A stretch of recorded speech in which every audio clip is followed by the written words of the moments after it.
자, 그렇다면 비타민C 과용량 복용이 암에는 어떠한 영향을 미칠까요? 이거 매우 중요한 부분이 되겠죠. 지금 암을 치료하기 위해서 비타민C를 복용하는 것인데, 만약에 비타민C를 복용하는 것이 암 치료에 전혀 도움이 되지 않거나 오히려 암을 유발한다면 이거는 정말로 충격적인 사실 아니겠습니까?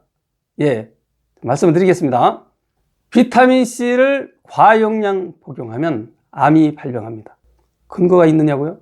있습니다. 안녕하세요.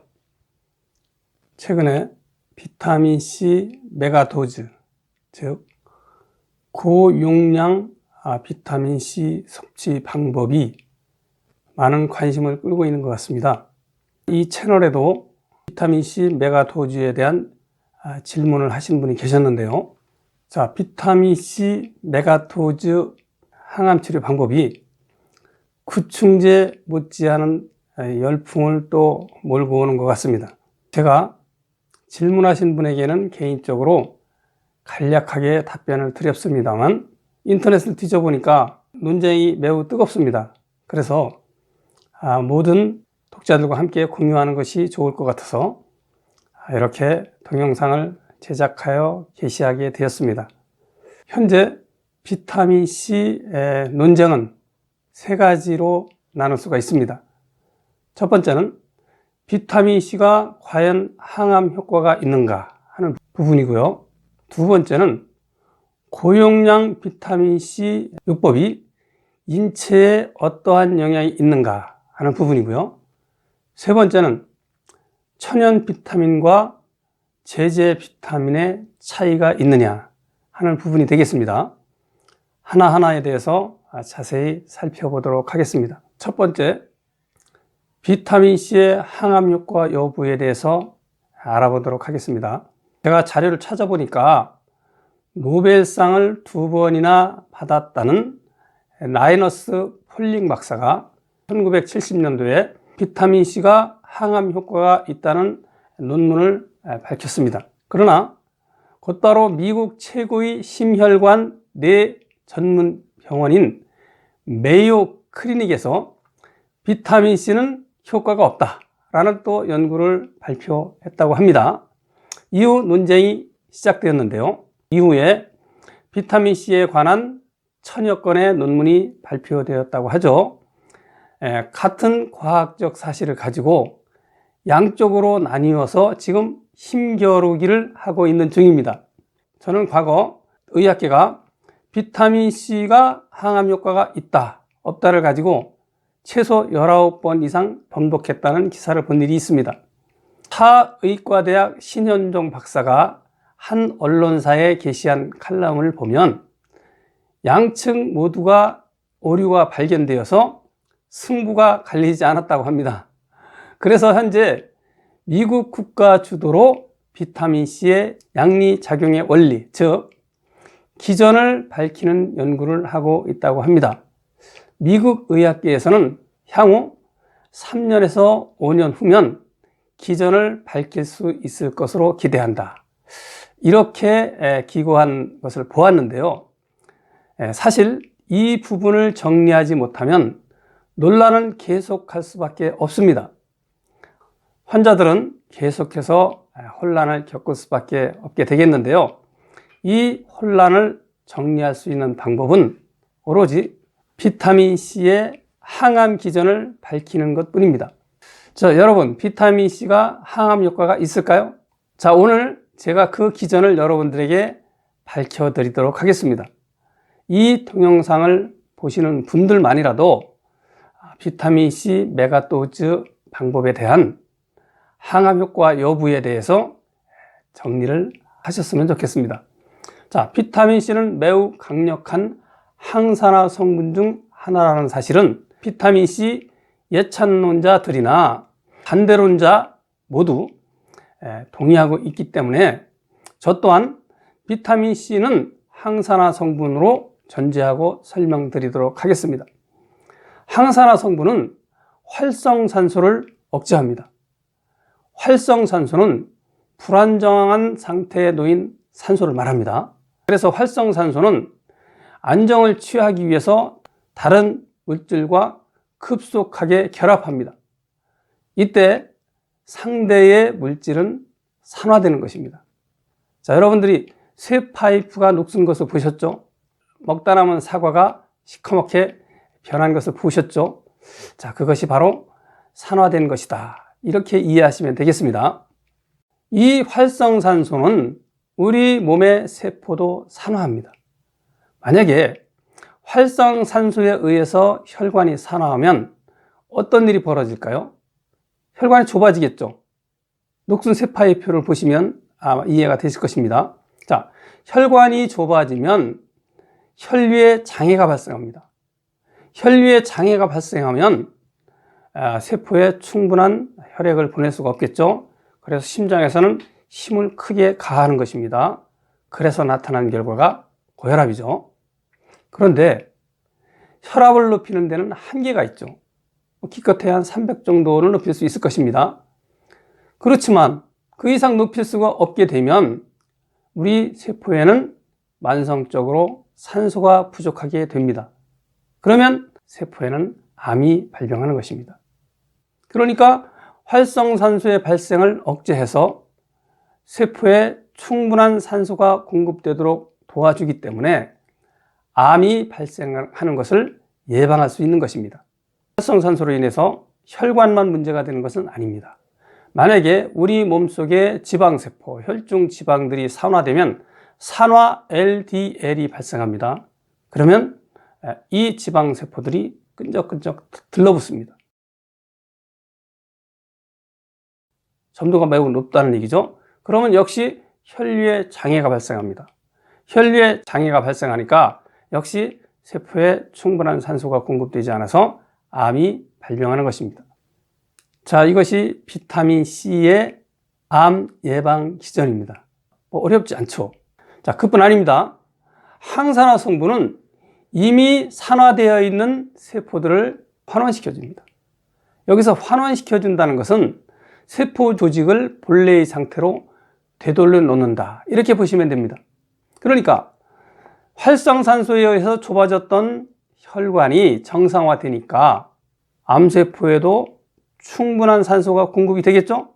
그러면 암이 되었던 원인이 제거되니까 암세포가 정상세포로 돌아오거나 수명을 이미 다한 세포는 즉시 자연살을 하게 되어 있습니다. 이것이 바로 비타민C의 암 치료 기전입니다. 자, 그러면 여기서 한 가지 더 추가해서 언급해 보도록 하겠습니다. 비타민C가 면역력을 향상시킨다, 아니다를 가지고도 또 약간의 논란이 있습니다. 자, 이 부분도 정리해 보겠습니다. 자, 앞서 설명드린 대로 비타민C가 활성산소의 발생을 억제하면 혈류가 좋아져서 세포에는 충분한 혈액이 공급되고 결국은 충분한 산소가 공급된다는 말씀을 드렸는데요. 자, 우리 몸에서 면역력을 생산하는 골수나 흉선에 충분한 산소가 공급되면 이들 장기들이 에너지 대사가 활발해집니다.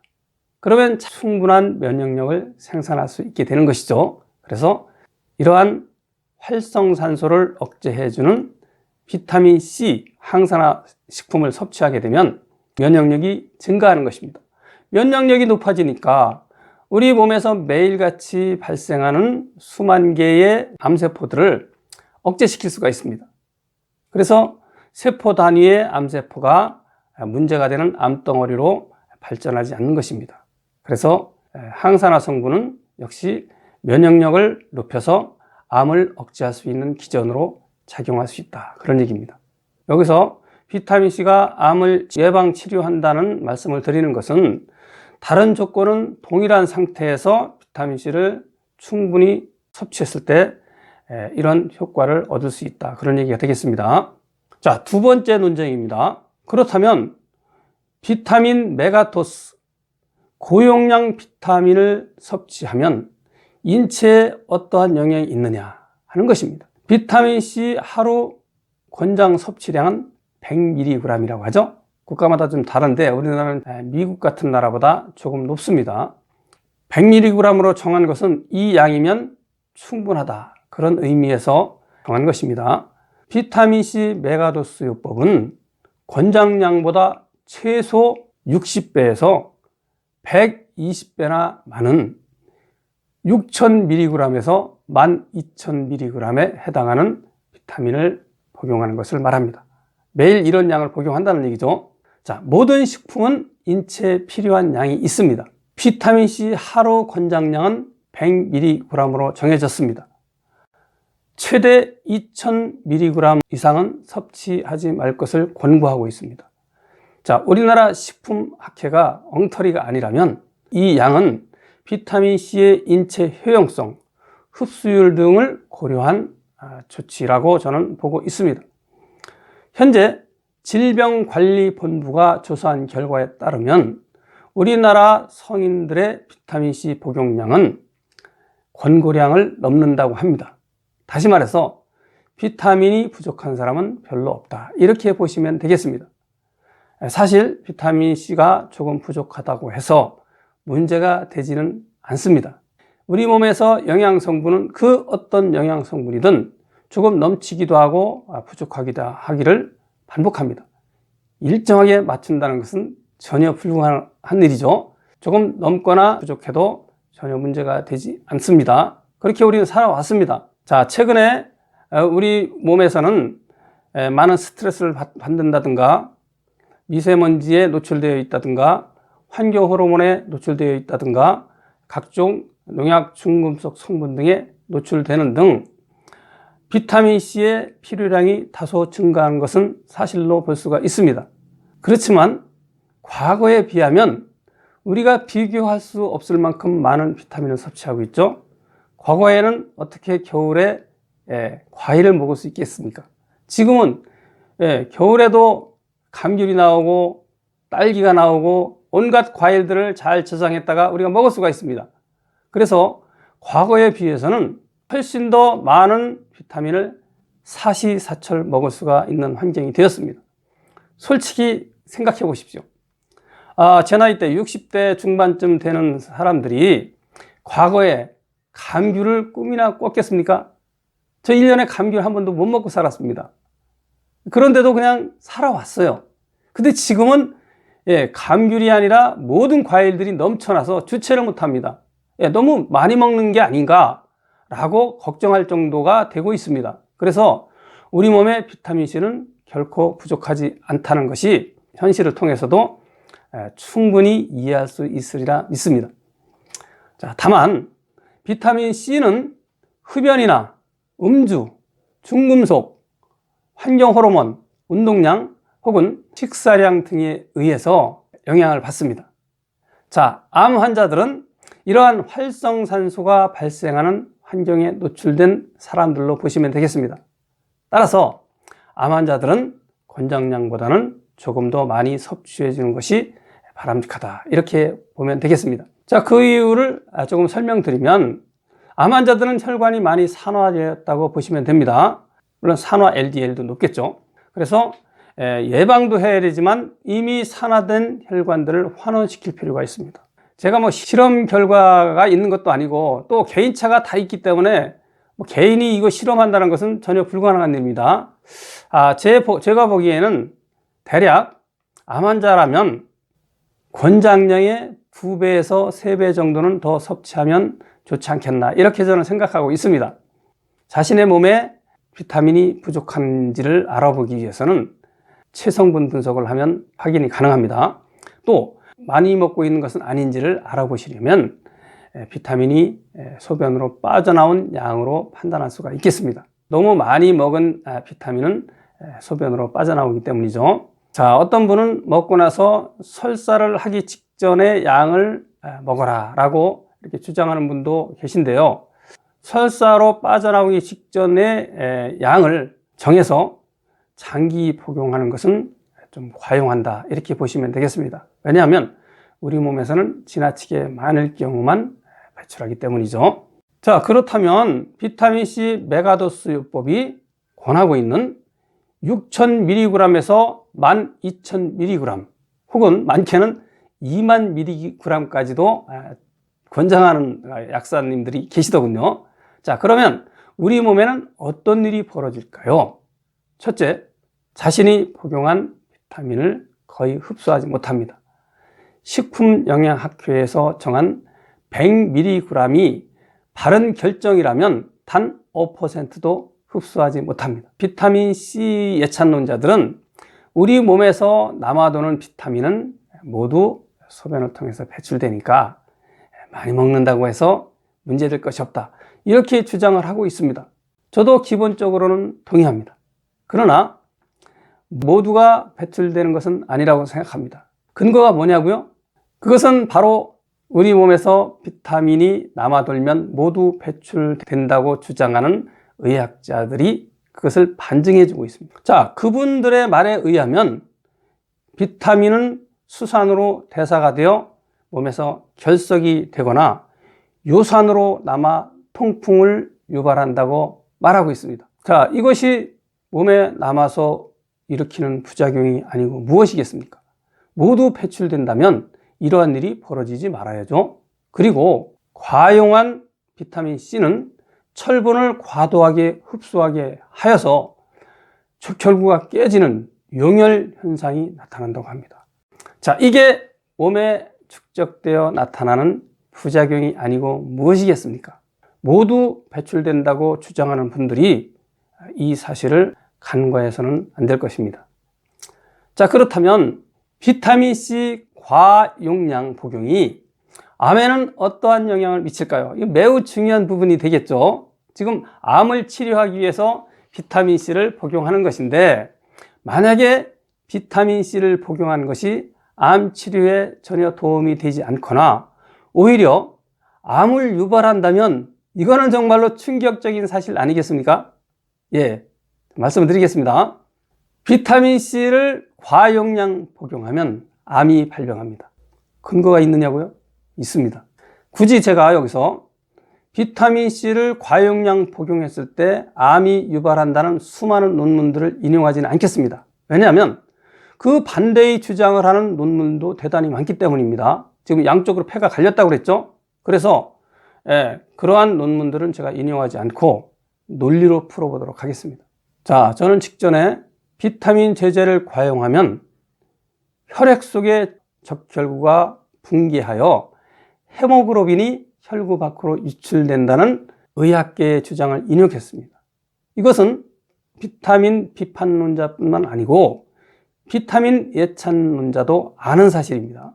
이 사실에 근거해서 자, 이러한 현상이 암을 유발하는지 암을 예방하는지 해석해 드리도록 하겠습니다. 비타민C를 과용해서 혈액 속의 적혈구가 붕괴하여 헤모글로빈이 혈구 밖으로 튀어나오면 어떻게 되느냐?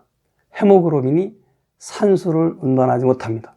이거 상식이죠? 생각해보면 너무나 단순하고도 명확한 것입니다. 산소를 운반하지 못해요. 만약에 비타민을 지속해서 과용하게 되면 세포에는 만성적으로 산소가 부족해집니다. 암의 유일한 발병 원인은 만성적인 산소 부족입니다. 따라서 암이 발병할 가능성이 매우 높다, 그런 얘기가 되겠습니다. 그리고 고용량 비타민C 예찬론자들도 비타민C 제제를 과용하면 설사, 복통, 오심, 구토, 위경련, 속쓰림 증상이 나타난다고 말하고 있습니다. 자, 여기서 설사가 나타나는 것은 몸에서 필요하지 않다, 해가 되기 때문에 설사를 하는 것이고요. 위경련이나 속쓰림은 비타민C가 강산성이기 때문에 위점막을 손상시켜서 나타나는 것입니다. 그리고 오심이나 구토 등은 산소가 부족해져서 나타나는 증상입니다. 다시 말해서 고용량 비타민 제제를 복용하는 것은 산소 결핍을 유발한다는 증거입니다. 산소 결핍은 암을 유발한다는 사실을 제가 이미 여러 차례 밝혀드렸습니다. 자, 하루 이틀은 모르지만 장기간에 걸쳐서 과용량을 복용하게 되면 어떤 식품도 반드시 부작용이 발생합니다. 식품학계가 바르게 설정한 것이라고 전제하면 단 한 번이라도 2000ml 이상 복용하는 것은 바람직하지 않습니다. 당연히 암 환자라고 하더라도 장기 복용할 경우에는 300mg 이상은 불필요하거나 해가 된다, 이렇게 보고 있습니다. 판단은 여러분들이 하실 문제죠. 세 번째, 천연 비타민과 합성 비타민의 차이입니다. 자, 이 또한 차이가 있다 없다를 두고 논쟁을 하고 있습니다. 저는 차이가 있을 수밖에 없다고 확신하고 있습니다. 그건 상식 중에 상식이다, 이렇게 말씀드릴 수가 있습니다. 아직 천연 비타민은 부작용이 보고된 바가 없습니다. 그러나 합성 비타민은 앞서 소개한 것처럼 비타민 예찬론자들도 그 부작용을 인정하고 있는 것입니다. 그렇다면 천연 비타민과 합성 비타민은 차이가 있다는 것은 명확한 사실 아닌가요? 그동안 비타민C가 항암 효과가 있다 없다를 가지고 19번 이상 번복했다고 말씀을 드렸는데요. 여기에는 천연 비타민을 가지고 실험을 했느냐, 합성 비타민을 가지고 실험했느냐에 따라 결과가 달라졌을 수도 있다, 저는 그렇게 보고 있습니다. 자, 한 가지 제가 논쟁을 더 붙여보겠습니다. 비타민 메가도스 요법은 대부분 항암제와 병행하고 있다고 합니다. 늘고 있다고 해요. 자, 항암제를 사용하는 의사들도 환자들이 가서 물어보면 반대를 하지 않는다는 겁니다. 항암제를 쓰는 동안에도 메가도스 요법을 한번 해보고 싶은데 괜찮을까요? 그러면 아무 말도 안 하거나 그냥 뭐 긍정한다, 이렇게 얘기들을 하고 있습니다. 다시 말해서 인정한다, 그 얘기죠. 자, 그리고 실제로 항암제와 비타민C 메가도스 요법을 병행하면 항암제 부작용인 만성피로, 오심, 불면증, 변비, 우울증 등 산소 부족 증상이 개선된다고 합니다. 저는 이 사실을 인정합니다. 그러면 좀 혼란스럽죠? 앞에서는 제가 어떤 그 내용을 인용했습니까? 비타민C 제제를 과용하게 되면 산소 부족 증상이 나타난다 라는 사실을 인용했고요. 지금은 또 비타민C를 또 복용하면 산소 부족 증상이 해소된다, 이것도 같이 인용했습니다. 매우 혼란스러운 일이죠. 그래서 많은 분들이 혼란스러워하고 있는 것입니다. 이 부분을 정리를 해드리도록 하겠습니다. 자, 항암제를 사용하면 몸에서는 아주 많은 활성산소가 발생합니다. 이 활성산소가 혈관들을 망가뜨리고 암세포를 공격해서 결국은 암세포의 산소가 거의 차단되기 때문에 암세포가 죽는 것입니다. 그런데 이때 고용량의 비타민C가 투여되면 항암제로 인해 발생하는 활성산소를 억제한다는 얘기죠. 그러니까 이러한 활성산소로 인한 산소 부족 증상들을 해소할 수 있다, 그런 얘기가 되겠습니다. 이건 사실입니다. 그런데 여기서 우리가 한 가지 생각할 것이 있죠. 고용량 비타민C로 인해서 항암제 부작용이 줄어들었다는 것은 무엇을 의미하냐? 항암제 효과를 반감시켰다는 것입니다. 암세포가 잘 죽지 않는다는 것을 의미합니다. 결국 약한 항암제를 쓴 것과 동일한 결과가 되는 것입니다. 만약에 어떤 분이 항암제도 사용하고 비타민C 메가도스 요법, 주사요법도 병행했다면 병 주고 약을 준 꼴이 되는 것입니다. 자, 결론은 천연의 비타민C는 항암 효과가 있습니다. 앞서 기존에 설명드렸죠. 비타민 제제 역시 비타민이 많이 부족한 사람에게는 암을 치료하는 데 일정 부분 도움이 될 것입니다. 그러나 고용량 비타민 제제는 득보다 실이 매우 큽니다. 암을 치료하겠다고 복용한 비타민C 제제가 암을 유발할 것이기 때문입니다. 이상의 저의 주장을 받아들이는 분들은 물론 받아들이지 못하는 분들에게도 도움이 될 수 있는 정보를 하나 드리도록 하겠습니다. 비타민C 권장량은 100mg입니다. 저는 앞서 암 환자는 그보다 약 2배 내지 3배, 즉 300mg 정도를 복용하는 것이 좋을 것이다 라고 말씀드린 적이 있는데요. 비타민C 메가도스를 주장하는 사람들은 6000mg에서 12000mg을 섭취하려면 키위를 기준으로 하면 매일 100개를 섭취해야 합니다. 그래서 과일로는 불가능하니까 약으로 섭취하라, 이렇게 지금 주장하고 있는 거 아닙니까? 암을 예방하거나 치료하기 위해서는 6000mg에서 12,000mg을 섭취해야 되는 게 맞다면 과일로서는 불가능하니까 비타민 제제라도 복용해야 되겠죠. 그렇지만 6,000mg에서 12,000mg을 섭취하라는 것은 비타민 예찬론자들의 자의적 주장입니다. 그렇게 섭취해야 할 어떠한 근거도 없고 제시한 바도 없습니다. 그냥 주장하는 것입니다. 그냥 좋아진다, 많이 먹어라, 많아도 괜찮다, 다 빠져나온다, 이런 얘기를 하고 있는 거예요. 자, 그래서 정량보다 100배 가까이 많은 6,000mg에서 12,000mg를 복용하게 되면 단 5%도 흡수하지 못하고 모두 배출됩니다. 모두 배출되면 그나마 다행이지만 일부는 남아서 대사 과정을 통해서 수산을 형성해서 결석을 만들고요, 요산이 되어서 또한 통풍을 일으킨다는 사실을 기억하시기 바랍니다. 더더군다나 암을 유발하는 기전을 제가 설명을 드렸죠. 그렇다면 이렇게 정량보다 100배나 많은 양을 섭취해서 소변으로 다 버리면 누가 손해를 보고 누가 이익을 보는 것입니까? 그것은 여러분 판단이 조금 더 어렵지 않죠? 네, 판단을 여러분들에게 맡기겠습니다.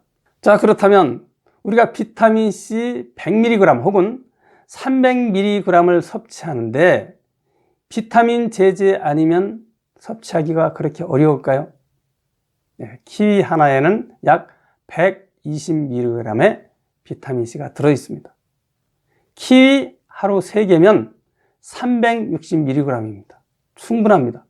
값은 대략 2,000원 정도 하지 않을까요? 녹차 100g에는 500mg의 비타민C가 들어있고요. 비타민 열매 100g에는 자그마치 1000mg의 비타민C가 들어있습니다.